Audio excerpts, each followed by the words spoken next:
प्रेम प्रदायते कृष्णाय कृष्ण चैतन्य नामने गौरत्षे नमः। हे कृष्ण करुणा सिंधु दीन बंधो जगतपते गोपेश गोपिका कांत राधा कांत नमोस्तुते। तप्त कांचन गौरांगी राधे वृंदावनेश्वरी वृषभानुसुते देवी प्रणमामि हरिप्रिये। तवैवास्मि ना जीवामि त्वया बिना इति विज्ञाय राधे त्वं नये मां चरणान्तिकम्। पूर्वे गौरचंद्राय राधिकाय तदालय कृष्णाय कृष्ण भक्ताय तद्भक्ताय नमो नमः। वांक्षाकल्पतरुवैश्य कृपा सिन्धुभ्येव च पतितानां पावनेभ्यो वैष्णवेभ्यो नमो नमः। श्री कृष्ण चैतन्य प्रभु नित्यानंद श्री अद्वैत गदाधर श्रीवासादि श्री गौर भक्त वृंद। हरे कृष्ण कृष्ण कृष्ण हरे हरे, हरे राम राम राम हरे हरे। मैं सर्वप्रथम मध्य गुरु पाद्म पद्म परमाराध्यतम नेत्र प्रविष्ट ओम विष्णुपाद अष्टोत्तर शत श्री भक्ति वेदांत श्री नारायण गोस्वामी महाराज मध्य शिक्षा गुरु पाद्म पद्म परमाराध्यतम नेत्र प्रविष्ट ओम विष्णुपाद अष्टोत्तर शत श्री भक्ति वेदांत श्री वामन गोसाई महाराज के अभय चरणारविंद में अनंत अनंत कोटि दंडवत प्रणाम कर उनकी अति कृपा की वांछा करती हूँ। मैं ग्रंथराज मणि श्रीमद भागवत मणि श्री महाराज हृदय रचयिता ओम विष्णुपाद सच्चिदानंद श्री भक्तिनोद ठाकुर के चरणारविंद में कोटि कोटि दंडवत प्रणाम कर उनकी हथ कृपा की दीक्षा करती हूँ। मैं सभी वैष्णवियों के लिए यथा गोवर्धन अभिवादन दंडवत प्रणाम करती हूँ। रस विचार चल रहा है और भगवान की लीलाओं का स्मरण चल रहा है। ब्रह्मा जी लीलाओं का स्मरण कर रहे हैं और भक्तिनोद ठाकुर ने उन्हीं सभी श्लोकों को उठाया है जिसमें भगवान की लीला के प्रसंग चल रहे हैं। तो भगवान की जो लीलाएं हैं वृंदावन में है, ये जो लीलाएं हैं वृंदावन में है। मथुरा में भगवान की लीला बहुत कम समय के लिए रही, जैसा कि बताया गया कि मथुरा में श्री कृष्ण गए, वसुदेव और देवकी से मिले, प्रणाम किया, लेकिन प्रणाम एक्सेप्ट नहीं कर पाए दोनों ही माता पिता, क्योंकि उनकी जो सर्वेश्वरता है वो उससे परिचित हो गए और बस खुद ही प्रणाम करने लग गए। यहाँ भी नंद बाबा यशोदा से ये लोग मिले नहीं और नंद बाबा यशोदा से बिना मिले ही चले गए। मन में थोड़ा सा भाव ये था कि कहीं यहाँ रह ना जाए कृष्ण को देख करके, या यहीं पर ही बस गए तो क्या होगा, इस तरह से थोड़ा सा कपट भी मन में आ गया था, तो यहाँ पे नहीं रहे। तो वृंदावन में जो श्री कृष्ण है वो राधा जी के साथ है। राधा जी को छोड़ करके श्री कृष्ण का भजन हो नहीं सकता। जो वृंदावन की रसोपासना कर रहे हैं तो वहाँ पर हमारे आचार्यगण कहते हैं कि वहाँ शांत रस भी नहीं है, दास रस भी नहीं है। अब 3 रस रह गए, सख्य रस, वात्सल्य रस और मधुर रस। तो सख्य रस तो सारे सखा है ही, कोई बात नहीं, चलो। और जो वात्सल्य रस है उसमें जो यशोदा जी हैं वो भी भगवान की चिरायु के लिए अमृत हस्ता श्री, क्योंकि दुर्वासा जी से उनको वरदान प्राप्त है तो राधा जी को बुलवाती है और प्रसाद लगवाती हैं। प्रसाद में भी कितनी ही लीला ऐसी होती है कि भगवान श्री कृष्ण राधा जी के दर्शन के लिए तरसते रह जाते हैं। तो हमारे आचार्यों ने बताया है कि राधा जी के बिना जो श्री कृष्ण का भजन करता है उसका भजन व्यर्थ चला जाता है। वो दिखावा कर रहा है, कपटी है, पाखंडी है, वो क्योंकि उसको भजन लगेगा ही नहीं।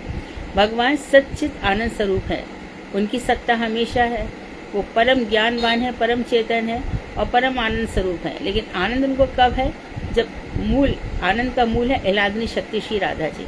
तो राधा जी संवित शक्ति, एलादनी शक्ति की सार वस्तु है, परम चेतन है और क्या करती है, आनंद देती है भगवान श्री कृष्ण को। तो जब हम इस प्रकार राधा जी के अनुगत में, क्योंकि गौड़ीय वैष्णवों का भजन है ही राधा जी के अनुगत में, इसका प्रमाण है सारे भजन, सारे जो मंत्र हैं वो, और हमारे गौड़ीय गीति कुछ में जितना भी है सब कुछ तो राधा जी के अनुगत में। राधा जी का अनुगत आते आते आते बहुत समय लग जाता है, क्योंकि सभी लोग जानते हैं कि संसार में लाखों करोड़ों अरबों लोगों में कोई ऐसा है जो धर्मपरायण है, कोई उन धर्मपरायणों में कोई ऐसा है जो शंकर जी का भजन करता है अथवा देवी देवताओं का भजन करता है, किसी को तो मानता है। और कोई इन लोगों में से बहुत कम है जो नारायण का भजन करते हैं। नारायण के भजन करने वालों में बहुत कम लोग हैं जो भगवान श्री राम का भजन करते हैं।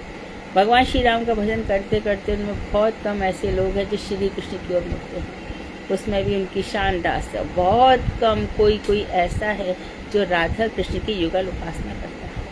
ये रस से भरा हुआ हमारा हृदय होना चाहिए, ये रस से सराबोर होना चाहिए। पग पल पे हमें अनुभूति होनी चाहिए कि हम राधा कृष्ण के दास हैं, हमें राधा जी का दास्य चाहिए। राधा दास्यम राधा दास्यम राधा दास्यम, और कोई सुध हमारी होनी नहीं चाहिए। तो हमें ये जो रस विचार है ये हमारी समझ में आएगा। अब आगे के टॉपिक बता रहे हैं। कौन सा श्लोक है आज? 21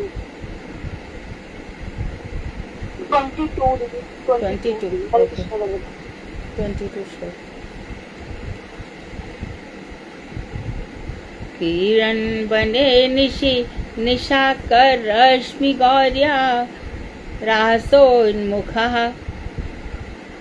कल्पदायत मूर्छितेन उद्दीपितः स्मरुजां व्रज भ्रदधूनां हर्तु हरिष्यति शिरो धनदानुमस्य। चंद्र की किरणों से उज्जवल चांदनी रात में श्री कृष्ण ने रास लीला की। शारदीय पूर्णिमा। ऐसे तो भगवान 6 ऋतुओं में ही क्रीड़ा करते हैं, लेकिन रास लीला के लिए उन्होंने शारदीय ऋतु का चयन किया। न गर्मी है, न बरसात है, न हेमंत है, न शिशिर है, न जाड़े हैं। और बसंत ऋतु से पहले पतझड़ रहता है, तब बसंत ऋतु आती है। लेकिन यहाँ पर शरद ऋतु में क्या हुआ कि उन्होंने चांदनी रात को देखा। शरदोत्फुल्ल मल्लिका, शारदीय में सारी मल्लिका के पुष्प खिल गए। वीक्षम रंतुम मनश्चक्र में, भगवान ने ये सब देख करके मन बनाया। तो उन्होंने क्या किया था? सुरत वर्धनम पाप नाशनम, पाप को नाश करने वाला, मिलन को बढ़ाने वाला, मिलन की जो उत्कंठा है उसको बढ़ाने वाला। ये उत्कंठा ही लोभ है। उत्कंठा, कैसे है कृष्ण, कैसी है राधा जी, कैसे करूं, क्या मैं ऐसा भजन करूं, कैसे मुझे उनको मिले, ऐसी उत्कंठा जो हृदय में कील कर जाती है ना, वहाँ पे राधा जी का अनुगत्य प्राप्त हो सकता है। तो अब जो रात है उसमें चांदनी बिखरी हुई है। ये चांदनी ऊपर ही ऊपर बिखर गई ऐसा नहीं है, नीचे भी बिखर गई थी, पूरी धरती पे बिखर गई थी। सब जगह शुभ्रता ही शुभ्रता छा गई थी। इतनी चांदनी का इतना समुज्जवल वातावरण था, तो वहां पे चांदनी छा गई। यहाँ तक कि हमारी यमुना जी में भी सफेद कमल खिल गए, वहां भी चांदनी छा गई। और जितने भी रात को हमारे पशु पक्षी जितने भी हैं, वो सब भी चांदनी से नहा रहे हैं और सुंदर कलरव कर रहे हैं। आज भी इसकी याद में हमारे वृंदावन धाम में चांदनी रात में भगवान को सफेद कपड़े पहनाए जाते हैं, क्योंकि रास में इसी तरह का वर्णन आता है। तो चांदनी छिटक गई, जमुना जी भी सफेद हो गई, सारों जितने भी चारों तरफ प्रकृति थी वो भी मानो चांदनी में नहा गई थी। तो इतनी सुंदर रात्रियों में, अच्छा ये एक रात नहीं थी, कहते एक कल्प तक ये रात चली, किसी को पता नहीं चला। तो चंद्रमा की किरणों से उज्जवल चांदनी रात में श्री कृष्ण ने रासलीला की। रासलीला क्या है? जिसने खूब भगवान का भजन किया है, दंडकारण्य बनने के ऋषि आ गए, वेदों के जो मंत्र हैं जिनको श्रुतियां कहा जाता है वो सब श्रुतियां आ गई, उपनिषद चरी गोपियां आ गई, मुनिचरी गोपियां आ गई, ऋषिचरी गोपियां आ गई। किसी ने यूथ मिलकर के भजन किया, किसी ने अयोथिक सिंगल रूप से भजन किया, और किसी ने कात्य कौन राधिका जिसने कात्यायनी व्रत किया, यूथ झुंड की झुंड में मिलकर के भजन किया। तो इस तरह से यौथिक चली अयौथिक चली भगवान का। तो भगवान ने सभी को अभी 5000 वर्ष पूर्व, क्योंकि काफी छाप भी मिलती है, बड़े चिन्ह भी मिलते हैं, और शास्त्र लिखे गए। उसके बाद इन शास्त्रों की हम इतने सुंदर कलयुग में पैदा हुए हैं कि हमारे पास रूप गोस्वामी, सनातन गोस्वामी, जीव गोस्वामी, इन सब के ग्रंथ भी उपलब्ध हैं। यदि जीवन में, यदि पहले भी बताया गया है, यदि जीवन में शास्त्रों कोई में ही अपना समय निकाल दिया जाए ना, तो ये जो मन है ना यहाँ वहाँ भागता रहता, एकदम भगवान में लग जाएगा। शास्त्र ही है, देखो भक्त भागवत मिल जाए तो बहुत अच्छी बात है, साधु संग मिल जाए, ऐसे साधु जो दिन रात वही भजन की बातें करते हैं, साधु मुख से सुनना ही चाहिए। और यदि वो ना मिले तो शास्त्रों में अपने आप को लगा लेना चाहिए। अब एक बात बताइए रासलीला की, फिर कह रहे हैं वेणु की मधुर संगीत ध्वनि द्वारा उद्दीप्त काममयी ब्रजवधुओं की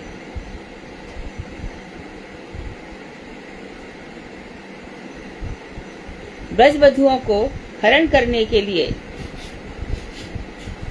जब कुबेर का सेवक शंखचूड़ आया, तब श्री कृष्ण ने उसके मस्तक के मणि को हरण करने के उपरांत उसके मस्तक का ही छेदन कर दिया।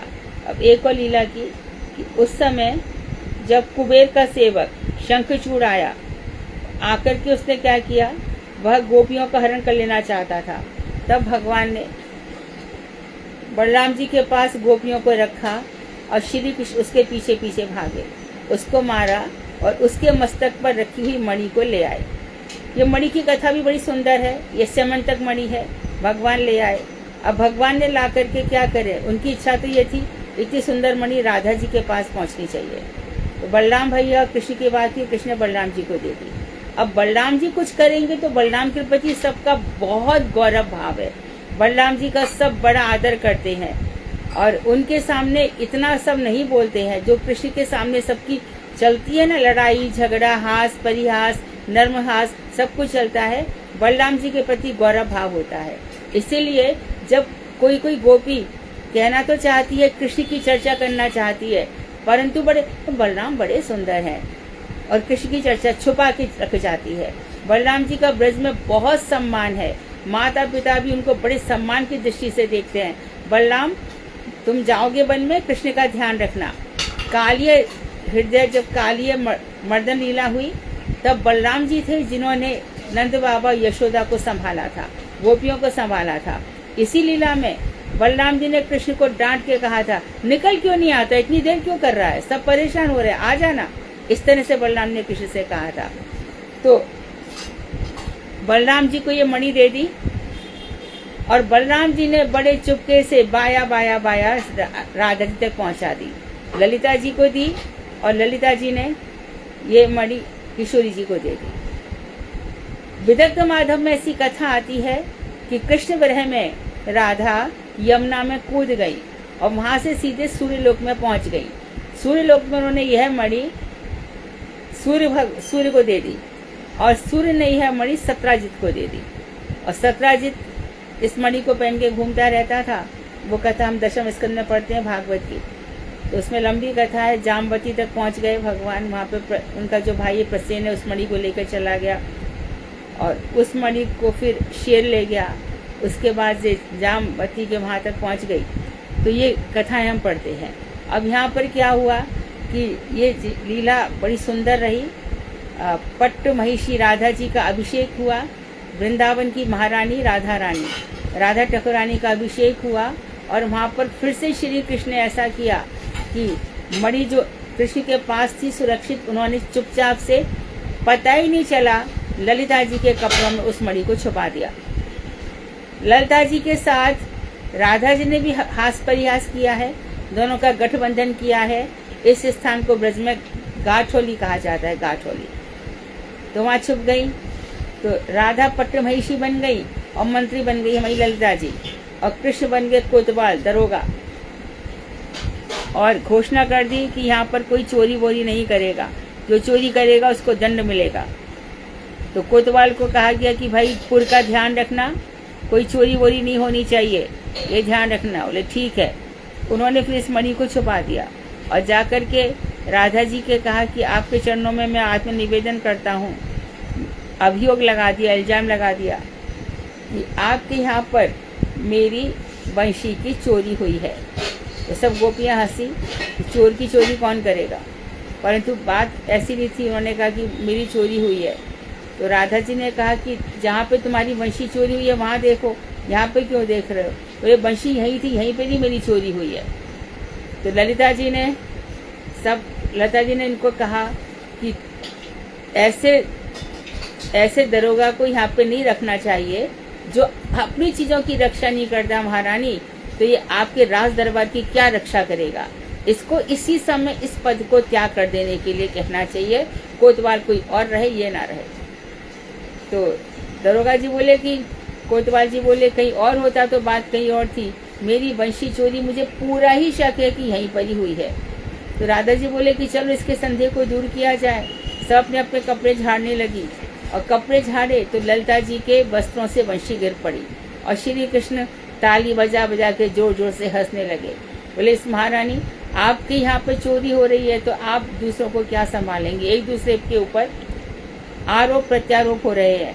तो ललिता जी ने कहा कि किशोरी जी मैं शपथ, हे महारानी मैं शपथ खाकर कहती हूँ कि मैंने चोरी नहीं की है। यदि मेरे वस्त्रों में नहीं छुपाई हो तो ये आपके चरणों की सुगंध खा के कह दे।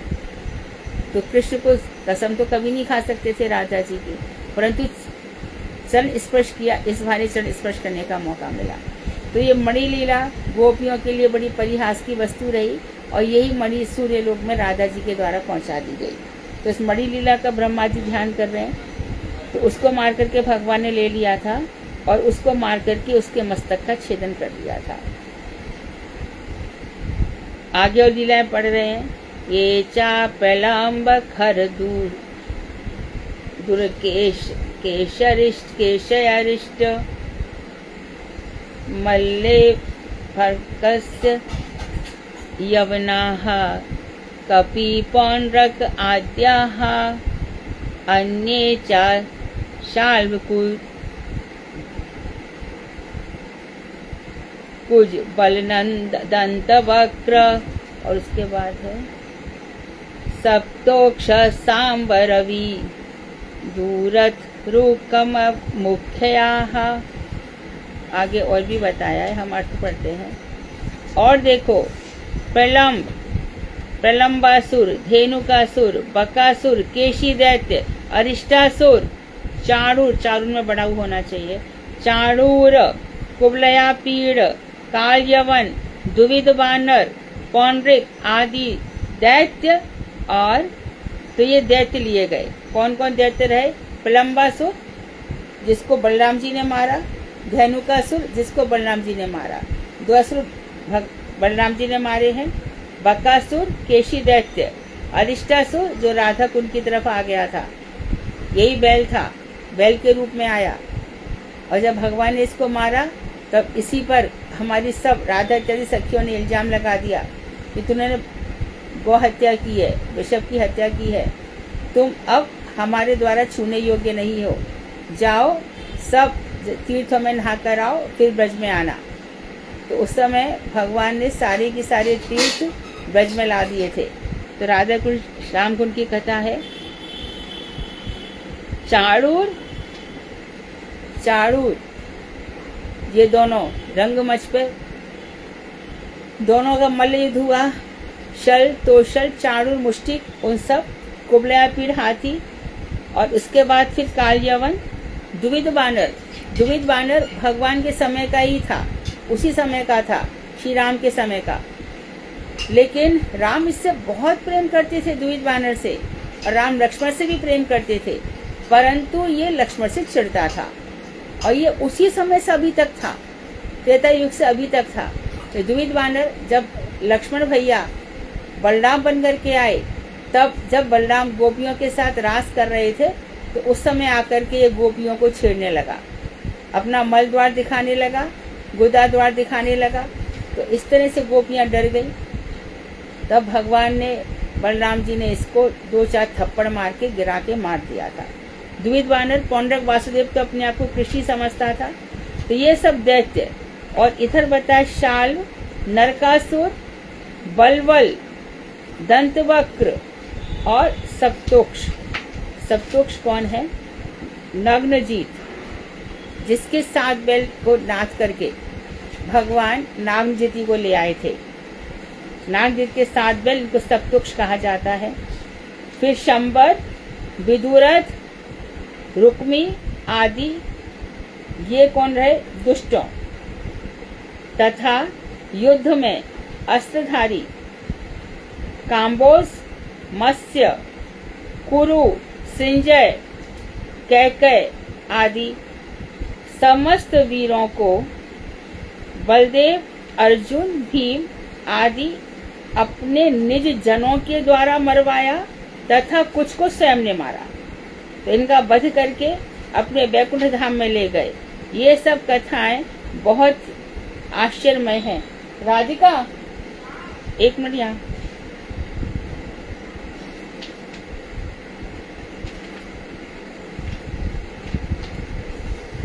ये सब कथाएं हमारे दूसरा चश्मा है।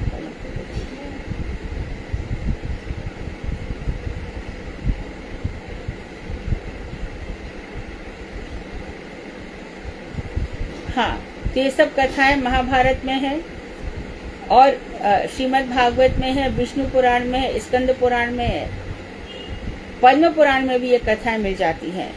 बहुत ही सुंदर सुंदर रूप में वर्णित है। गर्ग संगीता में भी मिल जाती है।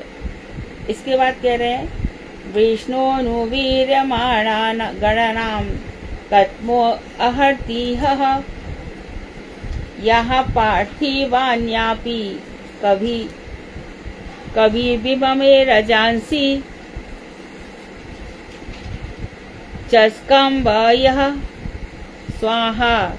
और ये है सास्खलता त्रिपृष्ठम यस्मान् त्रिसाम्य सदना दुरुक्रम्य मानम। विष्णु अनंत शक्तिशाली, विष्णु अनंत शक्तिशाली है। उनकी शक्ति की तनिक भी गणना नहीं हो सकती। पृथ्वी के समस्त रेणु कणों, धूल कणों की गणना करने में जो समर्थ है वे भी भगवान विष्णु की शक्तियों की गणना नहीं कर सकते। अनंत शक्तिशाली भगवान विष्णु है। पृथ्वी के धूल के कणों को गिना जा सकता है, लेकिन भगवान विष्णु के, या भगवान विष्णु से यहाँ मतलब श्री कृष्ण ही है, उनके अनंत गुणों को गिना नहीं जा सकता। इसी बात को चैतन्य भागवत में कहा गया है कि नीचे पाताल लोक के नीचे जो संपूर्ण ब्रह्मांड को अपने मस्तक पर राई के एक दाने की भांति धारण किए हुए हैं, वे क्या करते हैं? अनंत अनंत मुखों से भगवान श्री कृष्ण का गुणगान करते हैं और उनको लगता है कि अब गुणगान बस अब हो गया, अब हो गया। अनादिकाल से कर रहे हैं, लेकिन ये गुणगान पूरा नहीं होता, क्योंकि हर एक भक्त पर कृपा करते हैं, हर एक सिंगल भक्त पर। कल पढ़ा था ना प्रीति संदर्भ में, एक एक जीव भगवान के कितना अनुभव कर लेगा, भगवान का एक जीव भगवान को कितना जान लेगा, करोड़ों जीवों को भगवान। अभी देखो वृंदावन में इतने लोग रह रहे हैं, या हम में से कितने भी लोग रह रहे हैं, भगवान की अनुभूति हो रही है ना, सबको अलग अलग प्रकार से हो रही है। जिसकी जितनी पोटेंसी है, जिसकी जितनी योग्यता है उतनी। देखो योग्यता के बल पर ही चलता है सब। योग्यता अपनी बढ़ाना सीखो। कहां से सीखोगे? भजन में गांभीर्य। Be serious and sincere in your bhajan. बहुत ही सिंसियरली भजन करना।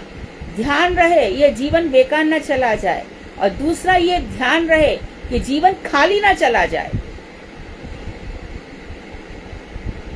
ऐसी ना चला जाए। ये एक मौका मिला, एक चांस मिला है। ये चांस बार बार आएगा या नहीं आएगा ये तो कृष्ण के ऊपर है।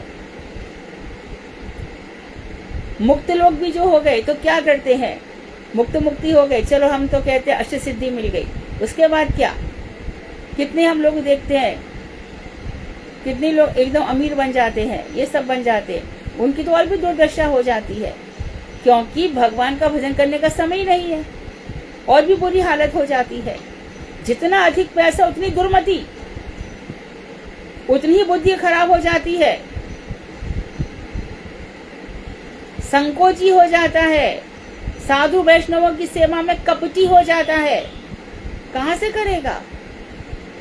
साधु वैष्णव हरि एक ही तात्पर्य पर है,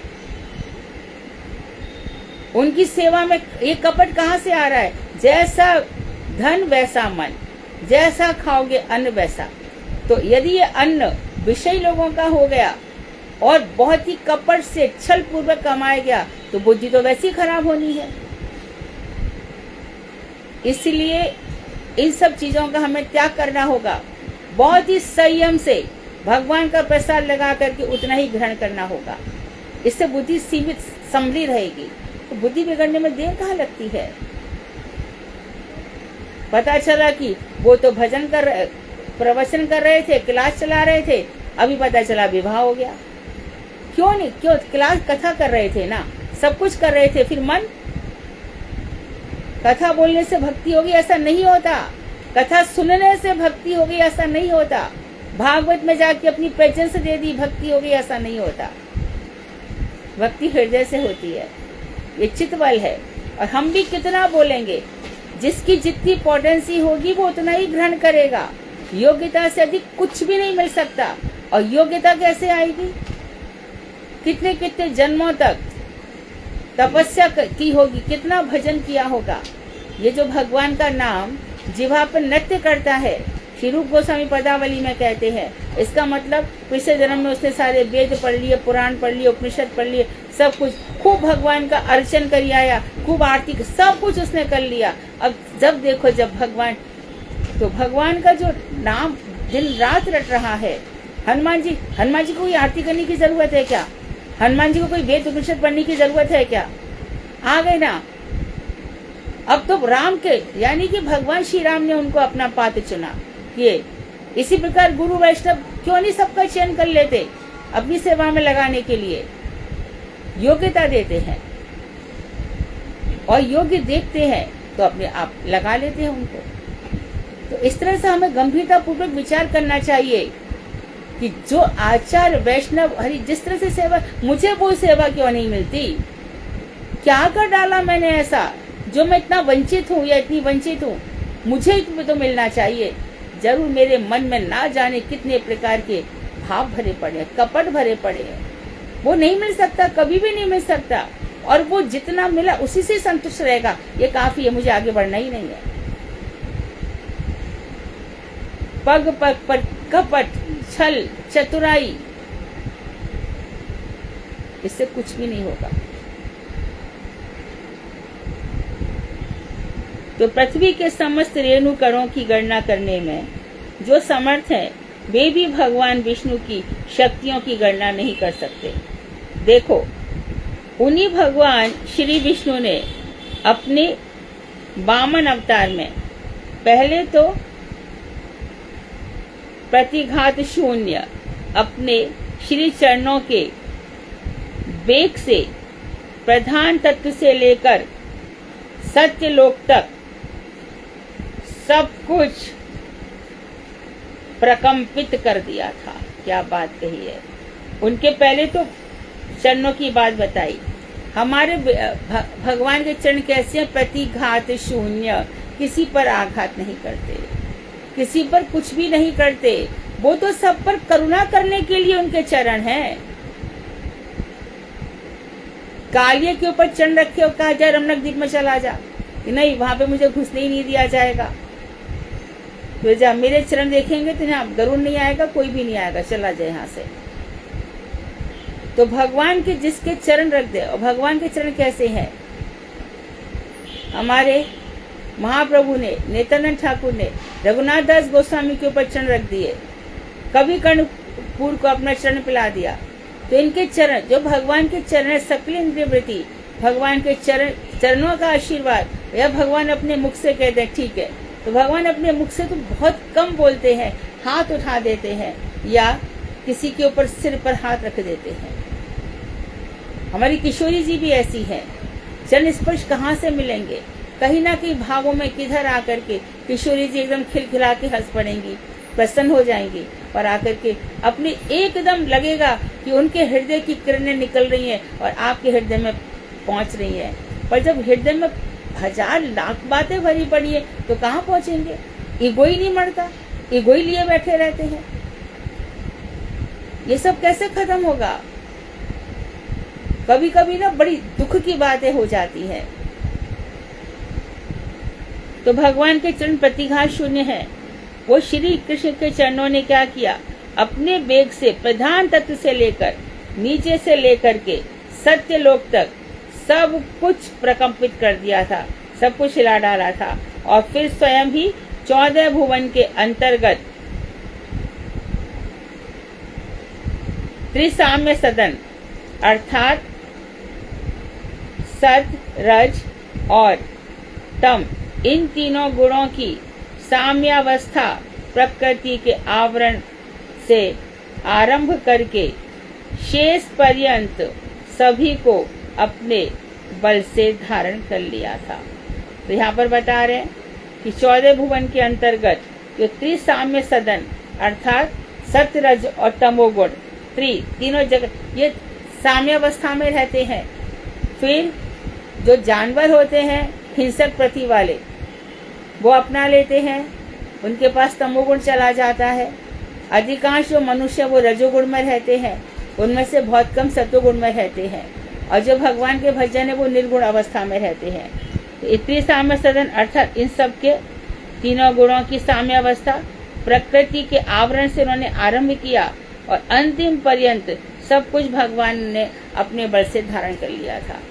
ऐसे भगवान वामन 3 पग में पृथ्वी नापी। तो इन भगवान की अद्भुत कथा है। केशवधित वामन रूप जय जगदीश हरे। भगवान श्री कृष्ण वामन रूप धारण करते हैं। केशवधृत नरहरि रूप जय जगदीश हरे, नरसिंह रूप भी धारण कर लिए। बड़ी बड़ी बड़ी विचित्रता है ठाकुर जी की, कितना वर्णन करो। हरि अनंत हरि कथा अनंता, गावई सुनई बहुविधि सब संता। बहुत प्रकार से सब उनका कितने ही प्रकार से गाते हैं और श्रवण करते हैं। श्रवण है, कीर्तन है और उसके बाद स्मरण है। स्मरण कम नहीं रहना चाहिए। स्मरण कैसे होना चाहिए? देखो, हम कहते 24 घंटे का स्मरण, भैया ये तो सो रहे हैं, और आप कहते हो कि 24 घंटा भजन करते हैं, बोलते तो हमने देखा सो रहे हैं। इसकी क्या पहचान है कि रात को अपने आराध्य देव के चिंतन में खोए, अपने आराध्य देव के चिंतन में अपना मंत्र जप रहे, या मंत्र से आराध्य देव को, मंत्र क्यों जप रहे? आराध्य देव को प्रसन्न करने के लिए, आराध्य देव को प्रसन्न करने के लिए मंत्र जपा जाता है। आंख लग गई, आंख लगते सुबह जहां पे छोड़ा था वहीं से शुरू, तो 24 घंटे का वचन। सोकर उठे, जहां से छोड़ा था वहीं शुरू हो गया।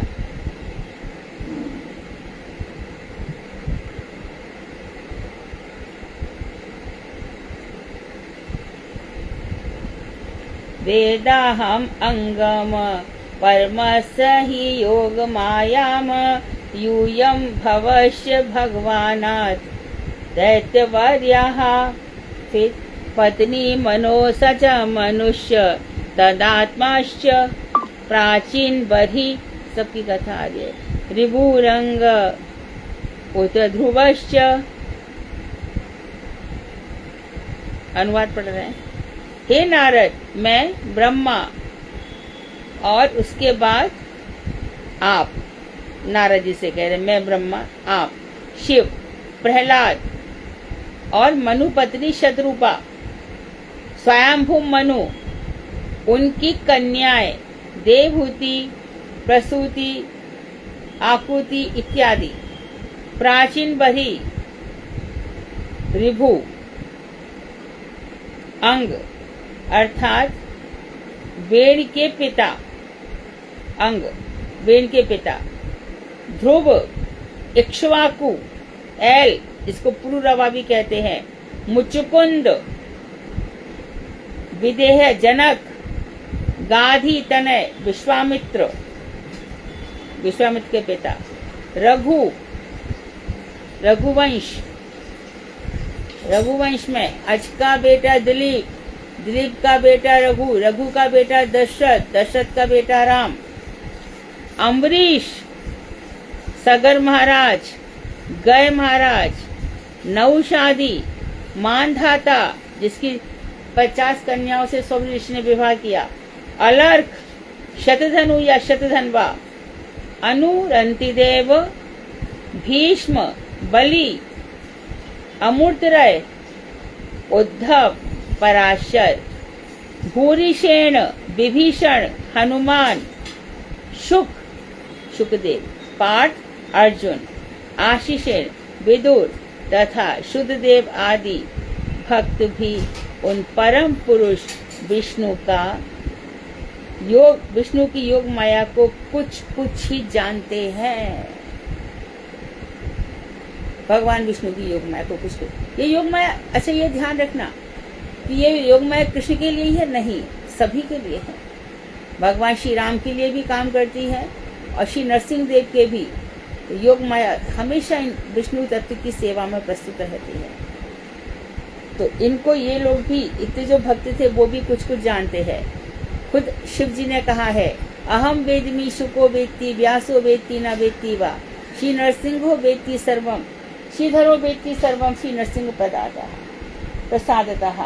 मैं थोड़ा जानता हूँ, अहम वेदमी, शुकदेव थोड़ा जानते हैं, व्यास जानते हैं कि नहीं जानते मैं नहीं कह सकता, लेकिन श्री नरसिंह देव पूरा की पूरा, श्रीधर स्वामी श्री नरसिंह की कृपा से पूरा की पूरा जानते हैं।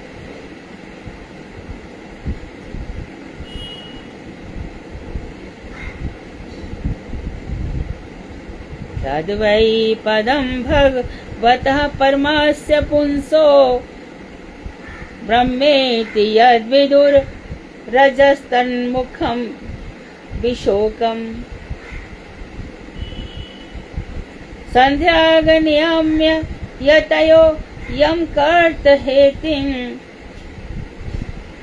अजयु स्वराडिव निपानकमिन्द्रः।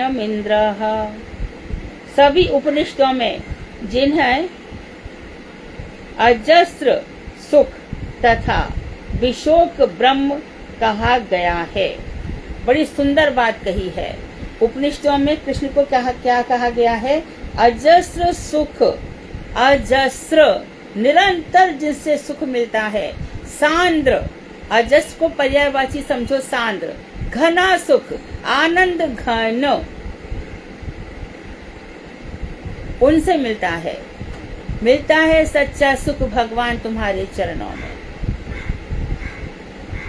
सच्चा सुख, कितने भी दुख हो, कितना भी पुकारो, प्रिय से प्रिय व्यक्ति मर गया, क्या करें, राम नाम सत्य है, हृदय में थोड़ा सा सांत्वना मिलती है, संतोष मिलता है, और फिर एक दिन ऐसे ही तुम भी चले जाओगे। जो विद्वान है वो किसी के मरने जीने पर शोक नहीं किया करते। प्राचीन काल से ही हम में से सब मरते हैं, जीते हैं। हमारे रिश्तेदार आकर के फिर जुड़ जाते हैं, फिर मर जाते हैं, फिर जी जाते हैं। यही तो संसार है, यही तो प्रलय है, इसी में ऐसी जीना मरना है। तो क्यों ना पहले से बिना अनासक्त होकर रहो।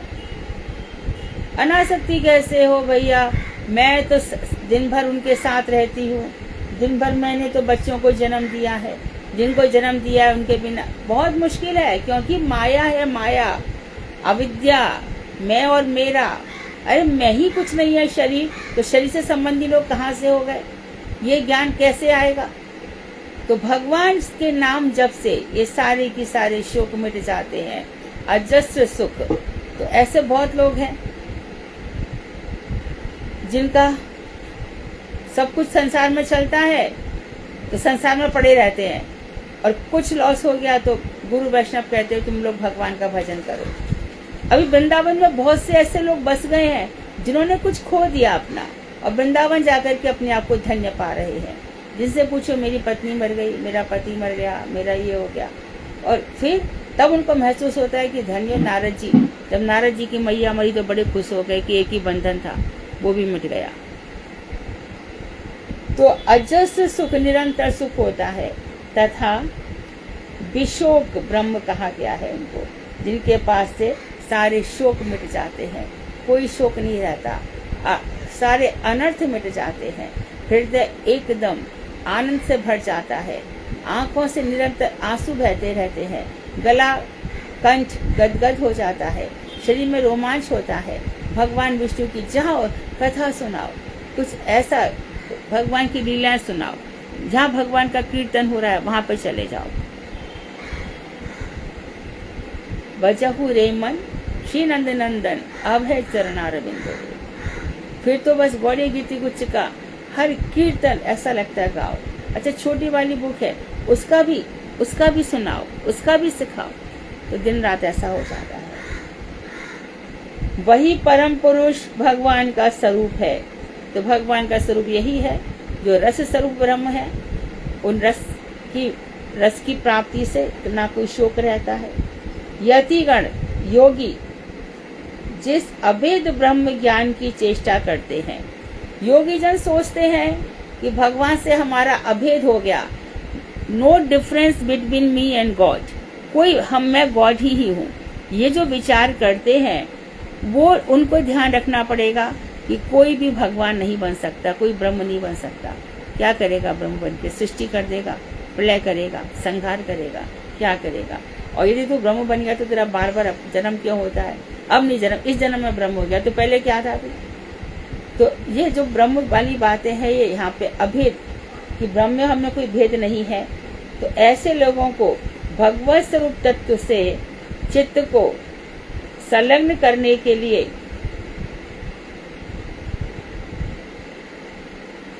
सहायक के रूप में व्यवहृत करके परित्याग कर देना।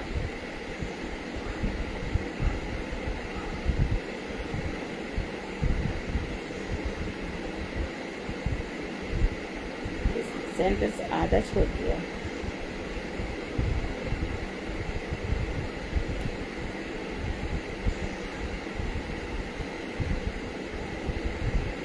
फिर से हम पढ़े ये लाइन। यतिगण योगी जिस अभेद ब्रह्म ज्ञान की, अभेद मैंने बता दिया, मुझ में ब्रह्म में अंतर नहीं है, उसकी जो चेष्टा करते हैं, उसे भगवत स्वरूप तत्व में चित्त को संलग्न करने के लिए सहायक के रूप में व्यवहृत करके, उस ज्ञान को सहायक के रूप में मान करके परित्याग कर देना। ये है ना सेंटेंस। ये कौन सा श्लोक है? 28 का सेकंड श्लोक, 7वां। किसी के पास श्रीमद् भागवत रखी है? द्वितीय स्कंद निकालो। है किसी के पास? जी दीदी निकाल दिया द्वितीय स्कंद। हाँ, द्वितीय स्कंद का 7वां अध्याय और श्लोक 47 बोलो। 47 दीदी। हाँ जी दीदी। ज्ञानी जन जिसे ब्रह्म कहते हैं, वह परम पुरुष विचित्र रूप गुणादि से युक्त भगवान की प्रथम प्रतीति है। वह ब्रह्म प्रतिरोध मात्र, सदैव एक रस, नित्य सुख स्वरूप, शोक से अतीत तथा क्षोभ रहित, अभय, शुद्ध, सम और सत असत से परे है। ठीक है। फिर लौकिक शब्द उसे प्रकाशित नहीं कर सकते।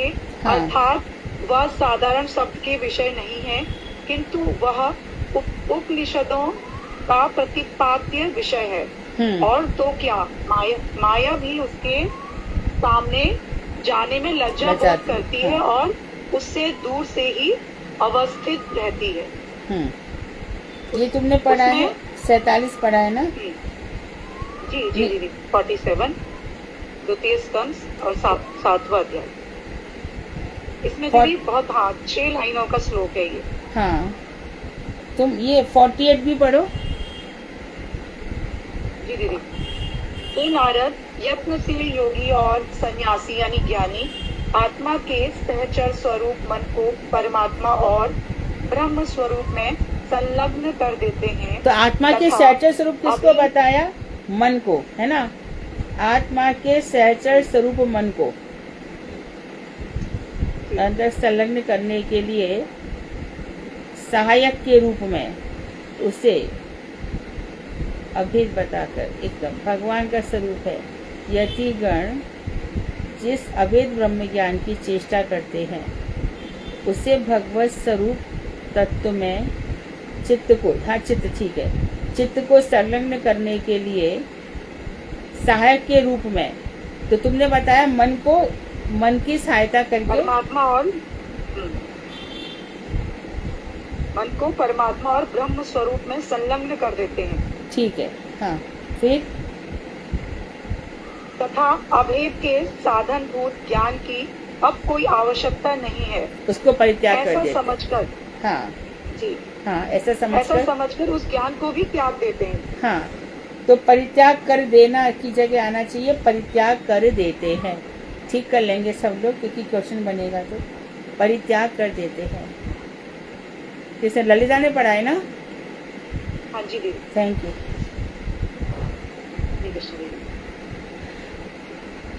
तो अब क्या करते हैं ये लोग?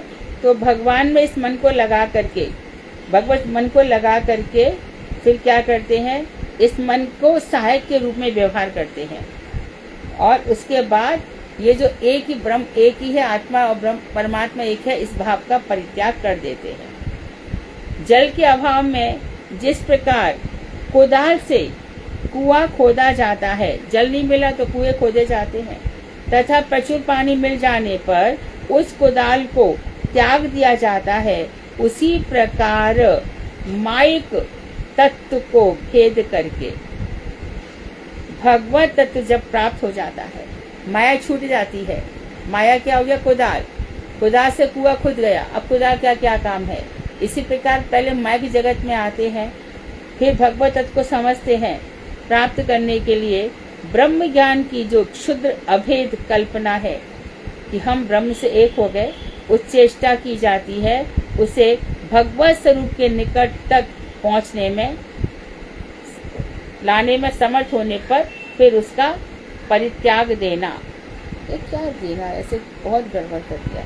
परित्याग कर देते हैं, फिर उसका परित्याग कर देते हैं। अर्थात पहले चिंतन करते हैं, मनन करते हैं, फिर जब सारा ज्ञान हो जाता है, हम भगवान तक पहुंच जाते हैं, फिर हम उस मन से अभेद ज्ञान का परित्याग कर देते हैं।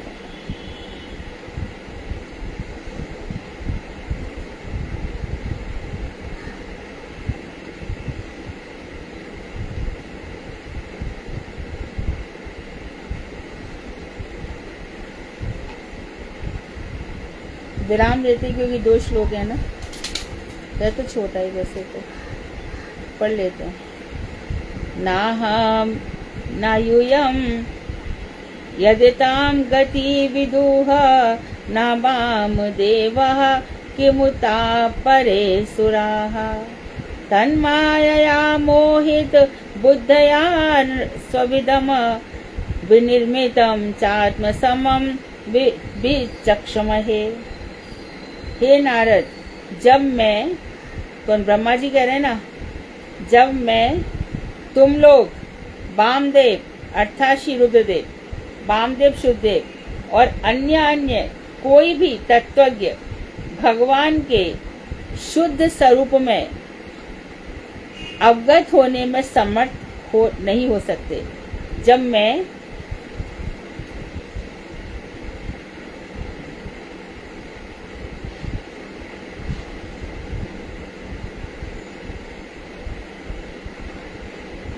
आगे पढ़ो, मेरा पेज मिस हो गया, मैं पेज 426 पे पहुंच गई। तुम लोगों में से पढ़े कि इसको एक पूरा पढ़े कोई भी। हरे कृष्णा। हे नारद, जब मैं तुम लोग वामदेव अर्थात श्री रुद्रदेव और अन्य कोई भी तत्वज्ञ भगवान के शुद्ध स्वरूप से अवगत होने में समर्थ नहीं हो सकते, उनके स्वरूप को नहीं जान सकते। अवगत होना, भगवान के स्वरूप को हम में से कोई नहीं जान सकता। हाँ, तो फिर अन्य देवताओं की तो बात ही क्या, उनकी माया से मोहित बुद्धि वाले होकर हम उनके द्वारा निर्मित इस विश्व क्रिया को आत्म संबुद्धि अर्थात अपने अपने ज्ञान के अनुरूप विचार करते हैं। हाँ, इस विश्व को जैसी हमारी बुद्धि होती है उस हिसाब से हम देखते हैं। सब, कोई भी हो, सब अपनी अपनी बुद्धि से ही देखते हैं। लेकिन इसमें ध्यान रखो कि महापुरुषों ने जो हमें रास्ता बताया उनका अनुगत्य करेंगे तो ठीक हो जाएगा। हमें हर जगह अपनी बुद्धि नहीं चलानी चाहिए। अपना विवेक वही यूज करना चाहिए कि हाँ मेरी भक्ति कैसे बढ़ रही है, मेरा चिंतन कैसे बढ़ रहा है, मैं उसमें क्या विचार करूं, वही मंथन करना चाहिए। वांछा कल्पतरुभ्यश्च कृपा सिन्धुभ्येव च पतितानां पावनेभ्यो वैष्णवेभ्यो नमो नमः।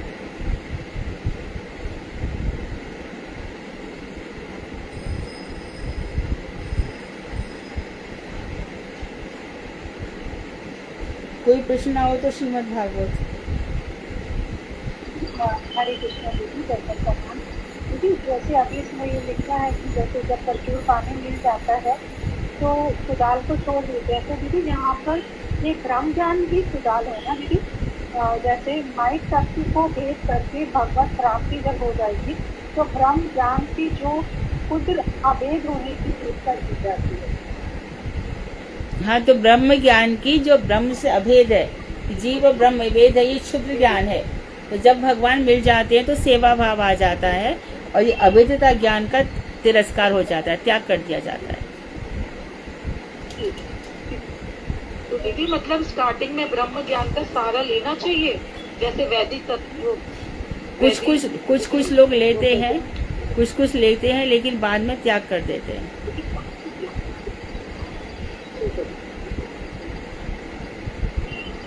दीदी दीदी आपने अजत्र सुख क्या बताया था? किसका? अजत्र सुख तथा शोक ब्रह्म। अजय से जो निरंतर सुख मिलता है, लगातार बिना रुके, अजस्त्र। शोक जिनका कभी शोक नहीं होगा, कभी शोक नहीं होगा। हम कौन से पेज नंबर पर हैं? अभी मैं इसको खोल के रख देती हूँ। दीदी 379 379 है। ओके, हरे कृष्ण दी, धन्यवाद प्रणाम। हाँ दीदी ये जो बता रहे हैं ना कि ब्रह्म ज्ञान की जो शुद्ध अभेद होने की चेष्टा की जाती है, हाँ, उसे भगवत स्वरूप के निकट तक लाने में समर्थ होने पर परित्याग कर देना चाहिए। तो ये हाँ। उन्हीं के लिए बात है जो जो ब्रह्म ज्ञान से अपने को अभेद समझ रहे हैं, उनका वहाँ पर देना चाहिए। जहाँ चाहिए शब्द होना चाहिए होता है, चाहिए नहीं प्रिंट हुआ है ना? हाँ जी, हाँ, ठीक है, तब हमें उस ज्ञान को छोड़ देना चाहिए। हरे कृष्ण दीदी, दंडवत प्रणाम। हाँ, दीदी कुएं का मतलब, कुदाल का मतलब जहाँ पर पानी मिल जाए तो उसको छोड़ देना चाहिए। कुदाल का फिर कुछ काम नहीं है ना। इसी प्रकार से भगवान मिल जाए तो फिर हमें जो अभेद ब्रह्म ज्ञान है उसकी आवश्यकता नहीं है भगवान के मिलने पर। हरे कृष्ण, दंडवत।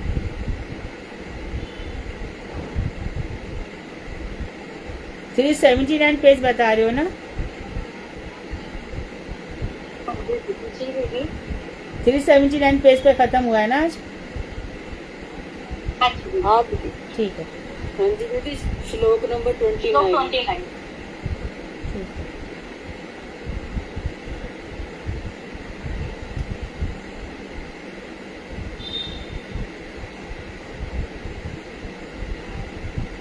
बोलो, कोई प्रश्न नहीं है तो भागवत करो। हरे कृष्णा दीदी, दंडवत प्रणाम। दीदी मेरा एक क्वेश्चन है, लेकिन हाँ दीदी आज मेरे को कुछ भक्त मिले थे हाँ ऑनलाइन, तो उन्होंने बोला कि महिलाओं को दंडवत प्रणाम नहीं बोलना है, पंचांग प्रणाम या फिर मतलब दीदी दंडवत प्रणाम बोलना क्या ऐसा गलत तो नहीं है? देखो, ऐसा है कि प्रारंभ से सब बोलते तो चले आ रहे हैं, है ना? भगवान की शुद्ध स्वरूप से आप 29 श्लोक बोला है ना? 29 के बाद जी दीदी। हाँ, मैं रखती हूँ इसको, ठीक है।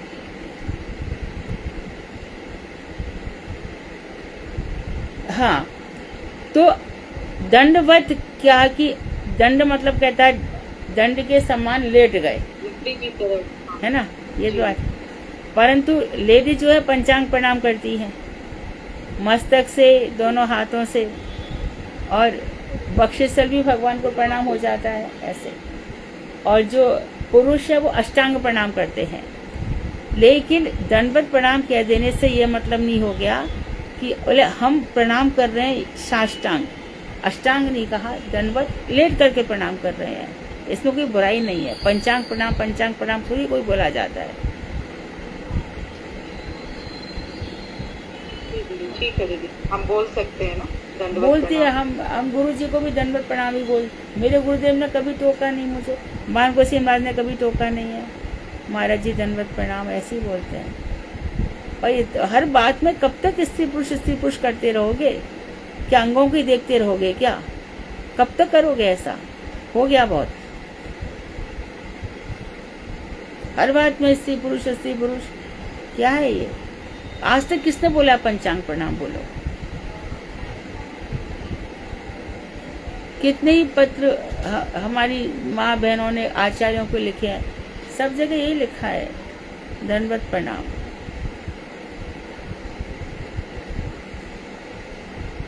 कितने पत्र मैंने गुरु जी को लिखे होंगे।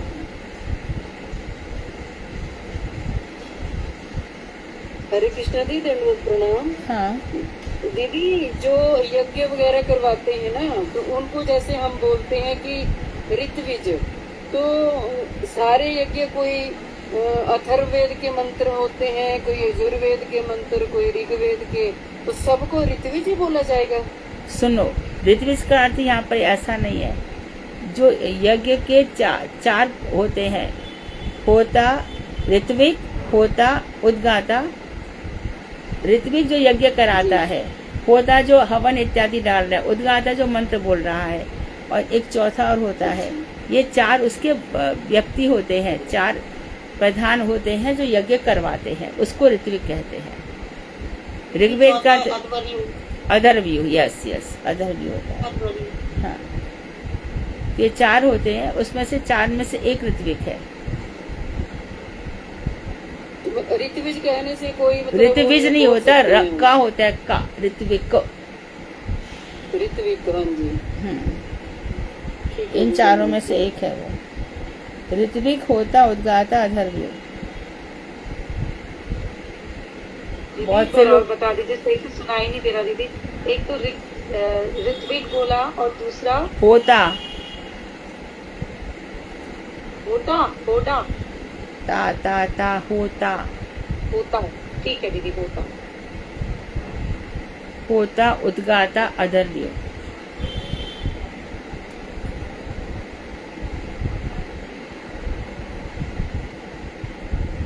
अगर जब सामग्री डालता है वो होता है ना होता है, ये जो सामग्री डालता है वो हाँ, होता है। आहुति जो डलवाता है। हाँ,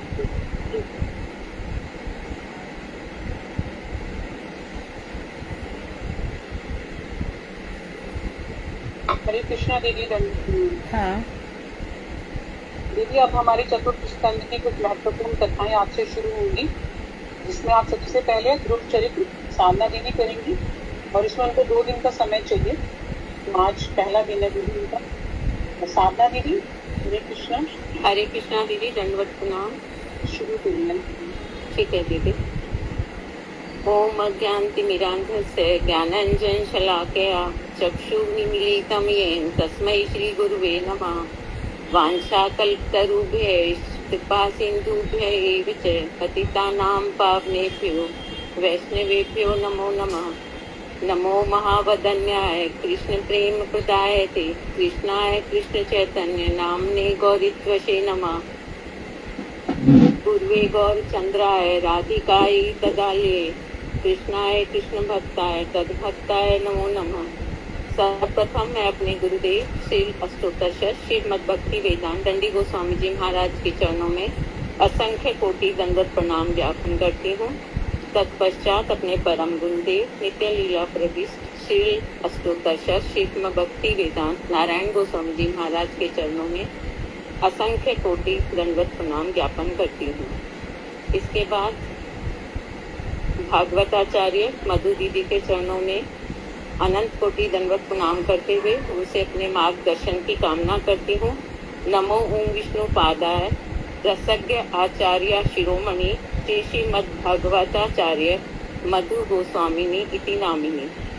और यहाँ उपस्थित सभी वैष्णवियों के चरणों में मेरा यथा योग्य प्रणाम, वंदन और अभिनंदन स्वीकार हो। आज दीदी चतुर्थ स्कंद के 8वें अध्याय से 12 अध्याय तक ध्रुव चरित्र है, उसके विषय में मैं कुछ कहना शुरू करूंगी आपकी कृपा से। सांभव मनु तथा शत्रुपा के पुत्र उत्तानपाद ब्रह्मा जी के अंश होने के कारण पृथ्वी पालन में नियुक्त थे। उनकी 2 पत्नियां सुरुचि और सुनीति थी। उत्तम की माता सुरुचि उन्हें अति प्रिय थी। सुनीति से उनका पुत्र ध्रुव था। एक समय उत्तम राजा उत्तानपाद की गोदी में बैठा था। उसी समय ध्रुव ने भी पिता की गोदी में बैठने की चेष्टा की, लेकिन सुरुचि के भय से उन्होंने ध्रुव को नहीं दिखाया। ध्रुव की इच्छा को देखकर सुरुचि ने कहा, हे ध्रुव, तुम्हारा जन्म मेरी कोख से नहीं हुआ है, अतः तुम राजा के पुत्र होते हुए भी उनकी गोद में नहीं बैठ सकते। हे ध्रुव, अगर तुम राज गद्दी की इच्छा रखते हो तो पहले मेरे गर्भ से जन्म ग्रहण करो। विमाता के इन वचनों से आहत ध्रुव रोते रोते अपनी माँ के पास गए, लेकिन उत्तानपाद कुछ नहीं बोले। सुनीति भी सुरुचि के व्यवहार से दुखी हो क्रंदन करने लगी तथा फिर स्वयं को संयमित कर कहने लगी, हे पुत्र, तुम्हारी विमाता ने सच ही कहा है। उसके व्यवहार में दोष मत देखना। जीवन में प्रारब्धवश ही सुख तथा दुख प्राप्त करता है। हे पुत्र, अगर तुम राज सिंहासन की चाह रखते हो तो जितेंद्रिय भगवान श्री हरि के पाद पद्मों की आराधना करो तथा विमाता के वचनों का पालन करो। तुम्हारे पितामह उन्होंने भी श्री हरि की उपासना कर दुर्लभ ऐहिक पारलौकिक तथा मोक्ष सुख को प्राप्त किया था। हे वत्स, तुम्हारे दुख को दूर करने का केवल यही मार्ग है। श्री मैत्री ऋषि ने कहा, हे विदुर, माता के वचनों को सुनकर ध्रुव ने धैर्य धारण किया तथा पिता के घर से बाहर निकल गए। देव ऋषि नारद ध्रुव के मन संकल्प को जानकर उनके पास गए और सिर पर हाथ फेरते हुए कहने लगे, अपमान सहने में असहनशील होने के कारण अपनी विमाता के वचनों से आहत हुए हो। इस छोटी सी 5 वर्ष की आयु में बच्चों का मन खेल कूद में मग्न रहता है तथा मान अपमान बुद्धि से रहित होता है। प्रत्येक जीव कर्मानुसार दुख तथा सुख प्राप्त करता है। केवल श्री हरि के अतिरिक्त कोई तुम्हारे प्रारब्ध को नष्ट नहीं कर सकता। माता के उपदेश को शिरोधार्य कर तुम जिन श्री हरि को प्राप्त करने की इच्छा कर रहे हो, उनकी कृपा दुष्कर है। यहाँ तक कि ऋषि मुनि आदि भी उन्हें जान नहीं पाते। अतः अपनी व्यर्थ की जिद का परित्याग कर घर चले जाओ और वृद्धावस्था में इसके लिए प्रयत्न करना। बालक ध्रुव ने कहा, भगवान, क्षत्रिय कुल में उत्पन्न होने के कारण क्षत्रिय स्वभाव मैंने विरासत में प्राप्त किया है। आपके बताए गए शांति मार्ग का अवलंबन मेरे जैसे दुष्ट के लिए दुष्कर है। मैं त्रिभुवन में सर्वोत्कृष्ट पद को प्राप्त करना चाहता हूँ। उसके लिए आप मेरा मार्गदर्शन कीजिए। आप जगत का मंगल करने के लिए ही स्वतंत्र रूप से विचरण करते हैं। श्री मैत्री ऋषि ने कहा। ध्रुव की बात से प्रसन्न होकर नारद जी ने कहा कि माता सुनीति के बताए हुए मार्ग का अवलंबन कर श्री हरि को प्राप्त करो। श्री विष्णु के भजन के द्वारा ही चारों पुरुषार्थ की प्राप्ति संभव है, अर्थात धर्म, अर्थ, काम और मोक्ष। अतः मधुवन में जाकर यमुना नदी के पावन जल में स्नान, त्रिकाल संध्या आदि नित्य कर्म कर स्थिर भाव से आसन पर बैठकर रेचक, पूरक, एवं कुंभक से प्राण, इंद्रियों और मन को नियंत्रित कर श्री वासुदेव का ध्यान करना, जो कि भक्तों को वर देने के लिए सदैव तत्पर रहते हैं।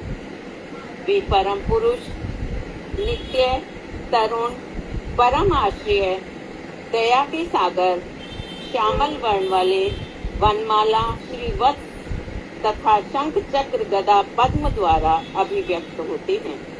उनका स्वरूप भक्तों के मन तथा नेत्रों का आनंद वर्धन करता है।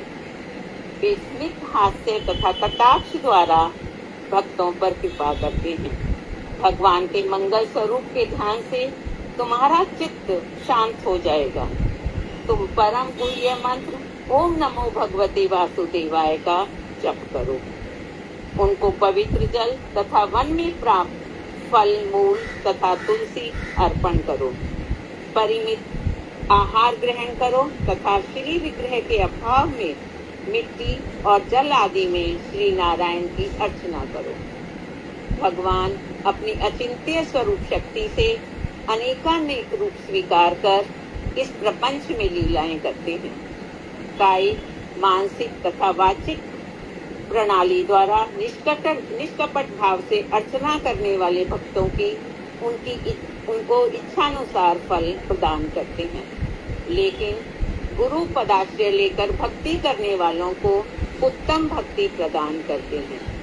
श्री मैत्रेय ऋषि ने कहा, हे विदुर, नारद जी से उपदेश ग्रहण कर तथा उन्हें प्रणाम कर वे मधुवन की ओर चले गए। उधर नारद जी राजा उत्तानपाद के महल में चले गए और उनसे बोले, आप चिंताग्रस्त प्रतीत हो रहे हैं। प्रत्युत्तर में राजा ने बताया कि पत्नी के प्रेम से पागल होकर मैंने अपने 5 वर्ष के बालक व उसकी माता की उपेक्षा कर दी। उस अनाथ का हिंसक जंतुओं ने अब तक भक्षण कर लिया होगा। तब नारद जी ने कहा, हे राजन, आप अपने पुत्र के प्रभाव को नहीं जानते। जल्दी ही उसका यश चारों ओर फैल जाएगा। उसके लिए चिंता करना व्यर्थ है। वह भगवान की उपासना करके जल्दी ही वापस आ जाएगा। नारद जी की बातें सुनकर राजा हर समय चिंताग्रस्त रहने लगे। इधर ध्रुव नारद जी के उपदेशानुसार उसी दिन से उपवास कर श्री हरि की आराधना में लीन हो गए। 1 मास तक उन्होंने 3 रात्रियों के अंतराल पर केवल कैत व बेट, दूसरे मास में प्रत्येक छठे दिन सूखे तृण पत्रादि, तीसरे महीने में 9 दिन के अंतराल पर केवल जल, चौथे महीने में 12 दिनों के अंतराल पर वायु को ग्रहण कर अपने श्वास पर विजय प्राप्त करते हुए श्री नारायण की उपासना की। 5वें मास में प्राणवायु को जीतकर तथा एक पैर पर खड़े होकर पर ब्रह्म का ध्यान करते हुए उन्होंने मन को विषयों से पूर्ण रूप से हटा लिया। ऐसा करते हुए उनके असहनीय तेज से त्रिभुवन कांपने लगा तथा अंगूठे के भार से पृथ्वी एक ओर झुक गई। अब सब लोकपतियों की सांसें रुक गईं और वे श्री हरि के शरणागत हुए और वहां जाकर कहने लगे, हमारी इस कष्ट से रक्षा कीजिए। विश्वात्मा भगवान ने कहा कि मैं जानता हूँ कि ध्रुव के तप के कारण तुम्हारे प्राण अवरुद्ध हैं। मैं उसे इस तप से निवृत्त करता हूँ, अतः तुम निश्चिंत होकर अपने लोकों में लौट जाओ। श्री मैत्रेय ऋषि ने कहा, हे विदुर, सभी लोकपाल श्री हरि को प्रणाम करके अपने धाम को चले गए।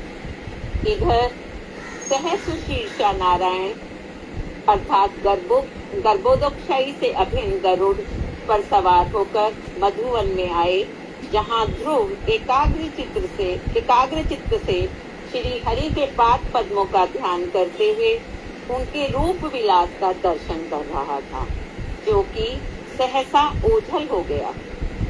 अधीर हो ध्रुव ने जैसे ही नेत्र खोले तो श्री हरि के उसी रूप को अपने सम्मुख देखा, जिसे देखते ही आनंदित हो गया तथा भूमि पर सीधा लेटकर उन्हें प्रणाम किया और प्रेमपूर्ण दृष्टि से उनके प्रत्येक अंग को निहारने लगा। ध्रुव उनकी स्तुति करना चाहते थे, लेकिन विधि नहीं जानते थे, इसलिए उसका मनोरथ समझते हुए भगवान ने अपना वेदात्मक शंख उसके गाल से स्पर्श कर दिया, जिस कारण उनके चित्त में परमात्मा तथा जीवात्मा संबंधी ज्ञान प्रकाशित हो गया और वे भक्ति युक्त प्रेम से सरोबार होकर कहने लगे, आप सराबोर अंतर्यामी सरोबानी सराबोर सराबोर दीजिए, ठीक है दीजिए, सराबोर होकर कहने लगे, आप सर्व अंतर्यामी संपूर्ण ज्ञान तथा शक्ति के सागर हैं, जिन्होंने मेरी वाणी तथा इंद्रियों को चेतनता प्रदान की है। हे प्रभु, आप अपनी गुणमयी माया द्वारा संपूर्ण जगत की सृष्टि करते हैं तथा उनमें अंतर्यामी रूप में अवस्थित रहते हैं। हे आर्त बंधो, सृष्टि के आरंभ में श्री ब्रह्मा ने आपके शरणागत होने पर इस जगत को देखा था। हे नाथ, आप मुक्त जनों के आश्रय, वांछा कल्पतरु तथा संसार पदवी को काटने वाले हैं। सकाम भक्त आपकी माया से विमोहित होकर नश्वर चीजों की ओर उन्मुख होते हैं, जबकि इंद्रिय तर्पण तो जीवों को नरक में भी प्राप्य है। आपकी लीला कथाओं का पान परमानंद प्रदान करता है। हे अनंत, मुझे अपने शुद्ध भक्तों का संग प्रदान कर कृतार्थ कीजिए, ताकि कथा रूपी अमृत का पान कर मैं इस संसार बंधन से मुक्त हो जाऊं। आपका विराट स्वरूप स्थावर और जंगम आदि से युक्त है, जिसमें स्थूल, सूक्ष्म आदि तथा सत असत सभी पदार्थ परस्पर अलग रूप से उपस्थित हैं। मैं केवल आपके स्थूल रूप से अवगत हूँ, लेकिन ब्रह्म स्वरूप और ईश्वर स्वरूप के विषय में नहीं जानता हूँ। प्रलय के समय में आपने पूरे ब्रह्मांड को हृदय में लीन कर अनंत शैया पर शयन किया था तथा आपके नाभि कमल से श्री ब्रह्मा ने जन्म लिया था। मैं आप श्री वासुदेव के शरणागत हूँ। हे देव, आप नित्य मुक्त व जीव नित्य बद्ध है, लेकिन आपकी कृपा से वह मुक्त हो सकता है। आप विशुद्ध सत्य हैं, जीव मलिन है। आप सर्वज्ञ हैं, जीव अल्पज्ञ है। आप मायातीत हैं, जीव मायाबद्ध है। आप अज आदि पुरुष हैं, लेकिन जीव जन्म मरण युक्त है। पूरी स्तुति संपूर्ण साधना जी, पूरी स्तुति बोल रही हैं आप, कुछ टाइम कीजिए। स्तुति केवल ली है मैंने, स्तुति ली है। हाँ जी, हाँ, पूरी स्तुति तो बहुत लंबी है, ध्रुव जी ने बहुत 24 लोगों में की है शायद। नहीं दीदी, उतनी बड़ी नहीं ली है, बस दो लाइनें और हैं। ठीक है। हाँ जी, आप संपूर्ण ऐश्वर्य से युक्त हैं। जीव सीमित ऐश्वर्यशाली है। आप स्वतंत्र हैं, लेकिन जीव परतंत्र है।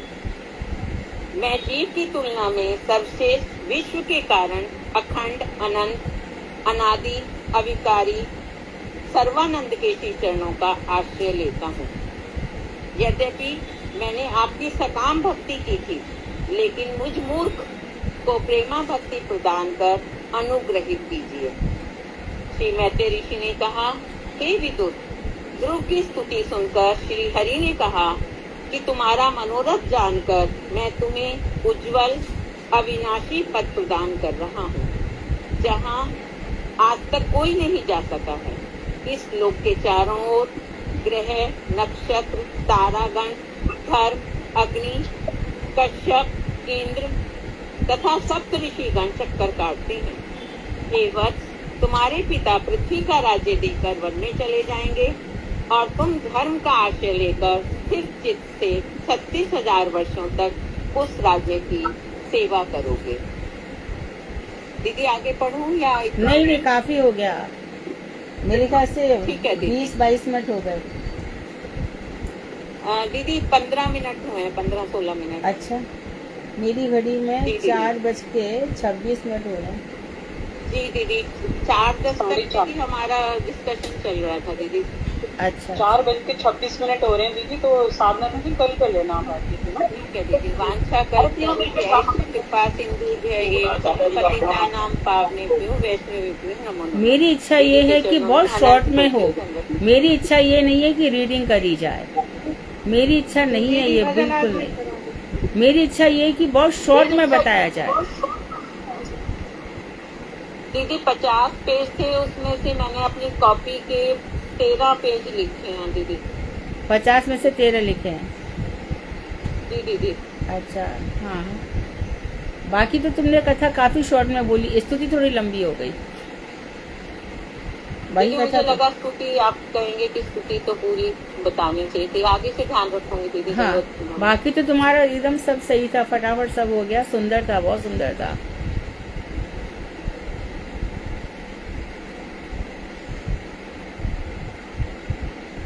कीर्तन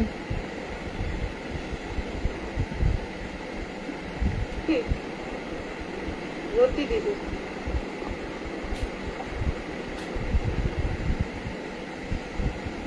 कौन गा रहा है? गाइए जो दीदी आप बोल रही थी, गाइए। जी दीदी गाएं, ठीक है दीदी। कब गोड़ बने सुरधानी ताटे, राधे हा कृष्ण बोले। कब गोड़ बने सुरधानी ताटे, राधे हा कृष्ण बोले। कंदिया बेड़ा दे दुख छाड़ी, कंदिया बेड़ा दे दुख सुख छाड़ी।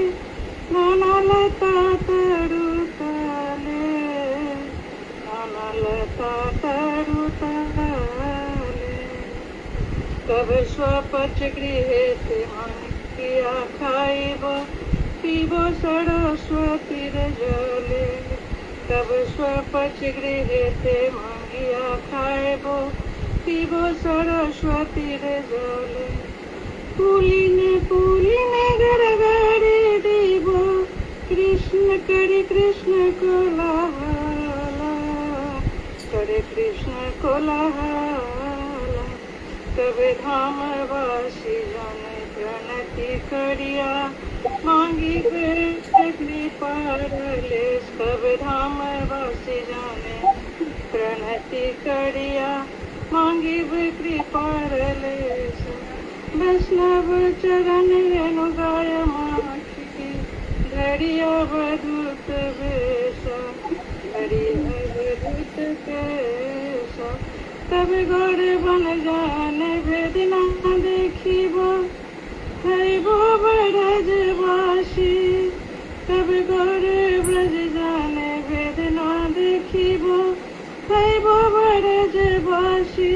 तखन धामेर स्वरूप स्फुरिबे नैने, हैबो राधार दासी, हैबो राधार दासी, हैबो राधार दासी। दीदी हिंदी पढ़ें दीदी।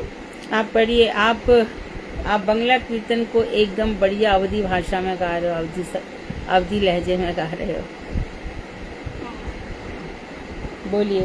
ओहो, ऐसा दिन कब आएगा जब मैं समस्त प्रकार के शारीरिक सुखों का परित्याग कर नवदीप धाम में गंगा जी के किनारे हे राधे हे कृष्ण कहते हुए रोते रोते लता और वृक्षों के नीचे भटकता रहूंगा, तथा चंडाल के घर मैं भी भिक्षा मांगकर खाऊंगा एवं सरस्वती का जल पान कर जीवन निर्वाह करूंगा। अहो, कब मैं गंगा के किनारे किनारे जमीन